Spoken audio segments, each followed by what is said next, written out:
ICE has released new data highlighting the amount of arrests they've made this year so far, detailing lots of gang arrests across the country. Also, there have been lots of arrests here in the DFW area, specifically Dallas and other cities across the country, but the Pacific Northwest is lagging. Let's check it out.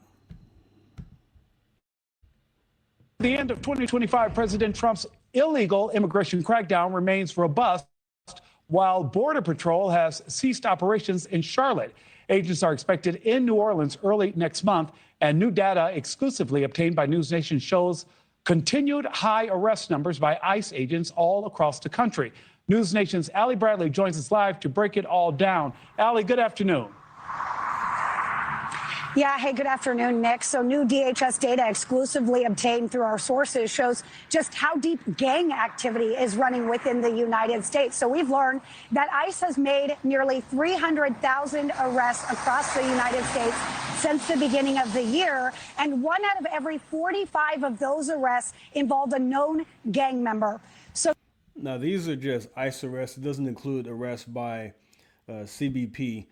So there you go. That is more than 6,400 gang members that have been taken off the streets in the interior alone. And more than a third of them are tied to 2 of the most violent organizations operating in the U.S. We're talking about Tren de Aragua and MS-13. So for Tren de Aragua, the numbers are surging. 1 in every 263 total arrests nationwide is a TDA member.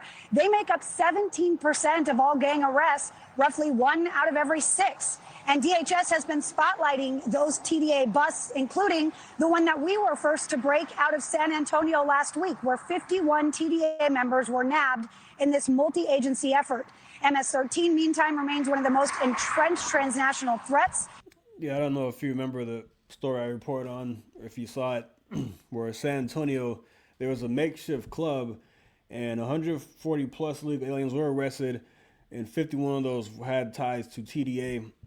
And it was a big crackdown because that was attracting a lot of drugs. There were children there after hours, 2, 3 o'clock in the morning.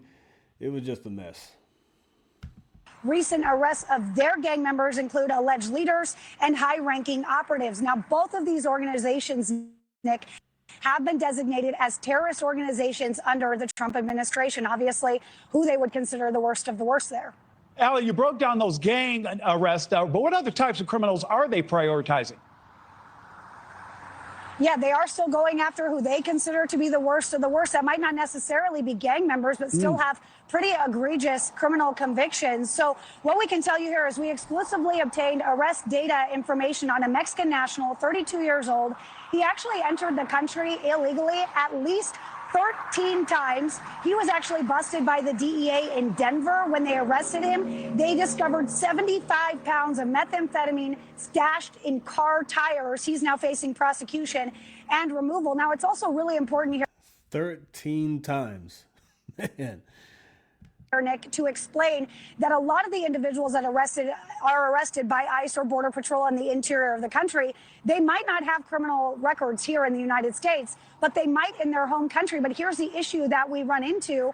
We aren't being given that data from these other countries. Venezuela, who we have a bounty on the head of Maduro, right? They're not giving us their arrest data for their criminals that they have in their country. And that is the same thing that we ran into when people were pouring over the border under the Biden administration. We just couldn't vet people. So that is another issue that they're running into with these arrests, Nick.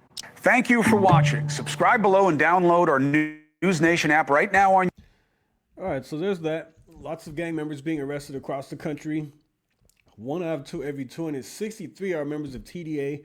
1 out of every 45 are gang members. That is a lot, and that means your streets are safer with that many gang arrests happening nationwide. Now, I want to move on to some other data that has been released.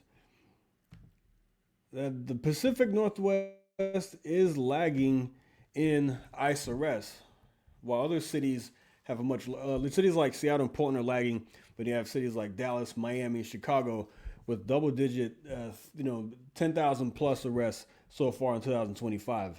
Let's check it out. To the immigration crackdowns happening across the country, ICE recently arresting tens of thousands in places like Dallas, Miami, Chicago. But it's interesting, those immigration-related arrests are unusually low in the Pacific Northwest. NewsNation's Allie Bradley is live today in Washington State, joins us now. What's happening there, Allie? Yeah, well, a lot of the focus is elsewhere right now, Connell. We know that immigration enforcement, we're seeing double digits when we look at other major cities when it comes to that interior enforcement and those arrests. But the long and short of it is data that we obtained shows thousands of arrests, double digits in these other cities. So we're talking about in Chicago, around 17,000 ICE arrests, in Dallas around 22,000, and then in Miami about 29,000. That's I want to focus on Dallas because I live in in DFW area, so a lot of people have been wondering, saying ICE needs to come to Dallas, they need to come to DFW. You're getting a lot of highlighted target operation in the Houston area. They have big operations that lead to one was 3,500 plus, one was 1,300, one was 800 in the Houston area. So they arrested a lot of illegal aliens and a lot of criminals and gang members in the Houston area, but Dallas has not gotten a whole lot of attention. Dallas did reject partnership with ICE, but that doesn't mean ICE is not. Dallas PD rejected partnership with ICE. That doesn't mean that there are still not operations going on in the city. And so 22,000 is a large. That's more than I thought. It's a large amount because I've only heard of one operation that happened in DFW then that nabbed 84, just 84. But I didn't know it was 22,000 in Dallas alone that have been arrested. I think a lot of people who are in the DFW area and specifically in Dallas will be happy about those numbers.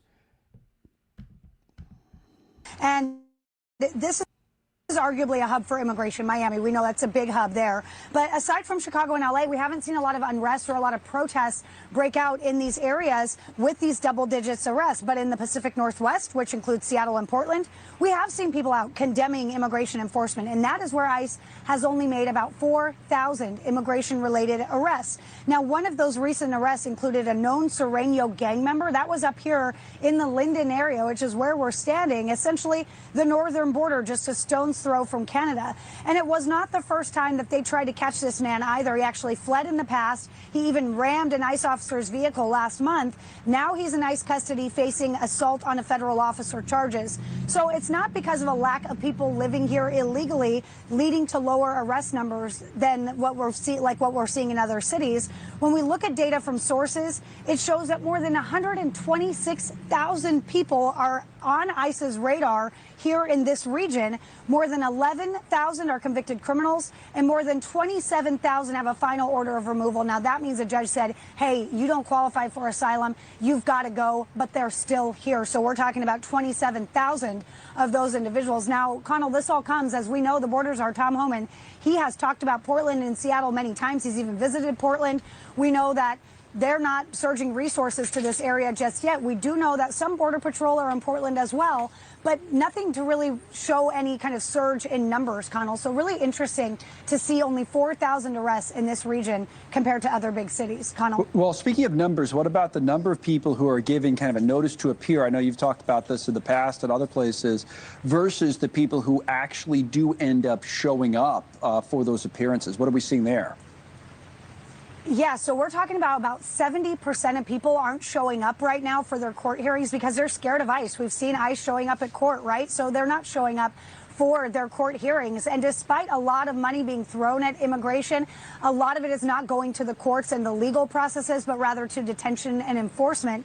So we're still seeing a major backlog in these court cases. A lot of these asylum seekers are waiting 4 years to even see a judge. Now, when it comes down to it, 3.8 million pending cases. 65% of those pending cases are tied to asylum claims. Connell. All right, Allie. Thank you. Washington State, Allie Bradley today. She's in Linden, Washington.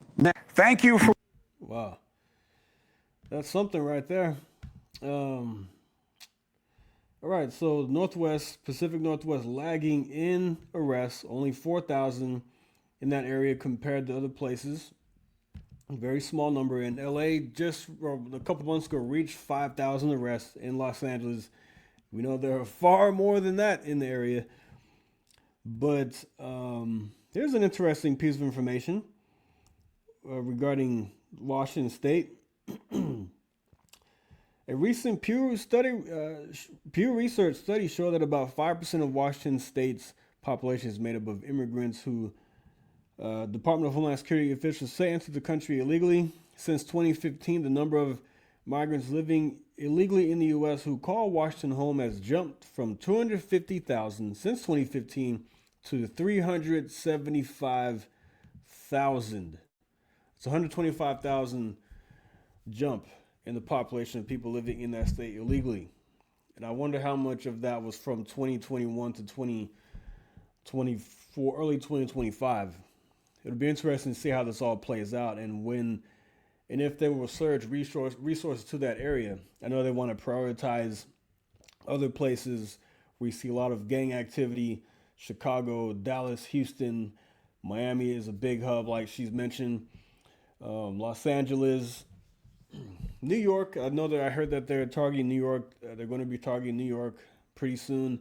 Charlotte, which I didn't know was as big of an issue as it was until I found out about this operation. I figured there was a problem there. A lot of sex trafficking going on there. You have major banking industries, a major banking industry there. A lot of professionals going in and out, and it's connected. It's close to New York City. It's connected to close to a lot of areas. The major airport there, and so you have a lot of activity going on in the Charlotte area. And I also saw that 100,000 illegal aliens live in the Charlotte area alone, and maybe Charlotte itself. So it's quite a bit. But they just did a small operation there, targeting gang members and convicted criminals. But yeah, we'll see what happens. I will leave that right there. Like and subscribe, and I'll see you next time. Thank you. Take care.